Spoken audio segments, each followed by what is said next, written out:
today that you got in His presence and that you thanked Him for what He did for you today. Because on Sunday, He will rise. I want to come on and talk about that spirit of comparison. How we sometimes peep in on somebody else's life and pay more attention to what they have going on than focusing on the blueprint that God created for our life. Because nobody blueprint is going to be exactly the same. And that's the way God created it. There may be some similarities, but everybody's blueprint is different. You sometimes look at people's lives and be like, they're here and I'm still here. But you don't know that middle ground on what they had to do to get to where they are and what they had to endure.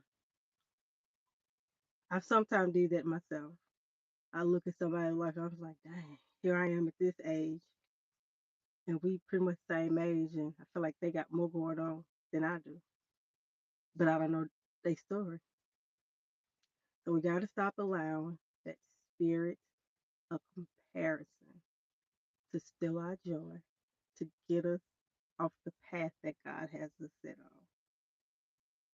We got to stop trying to move and mirror what somebody else is doing because that's just not the way it's supposed to be.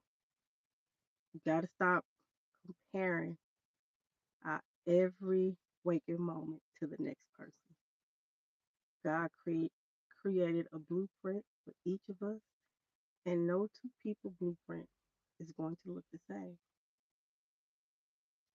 And even though sometimes we allow ourselves to feel bad about what we haven't accomplished and what the next person has accomplished, you don't know when your time is coming. You don't know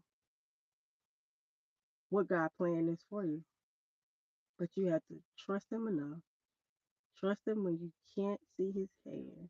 Trust Him when you feel like you're in a drought. Trust Him enough to know that He will provide for you. He will get you to where you need to be. So stop comparing.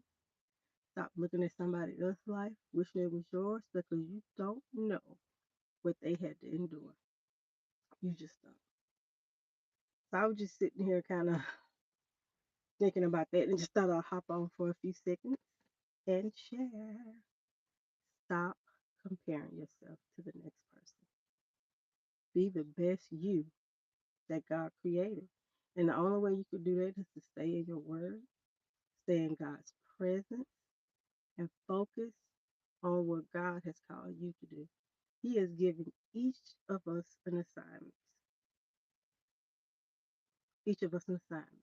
So, in order to complete that assignment that He has given you, you have to focus on Him. You have to look toward the hills because your help and everything you need comes from Him. Don't let somebody else star that you think is shining brighter than yours. Don't let that distract you. Do not let that distract you. So I just wanted to hop on for a few seconds. And I told myself I was going to go live today. And I just wanted to honor that. So that spirit of comparison, don't let it stop you. Focus on your assignment. Focus on what God has called you to do. You can't just look at somebody else's life and wish it was yours because that could be a very, very big mistake. So, yeah, I just wanted to hop on for a few minutes and say that. So, be blessed and have an amazing evening.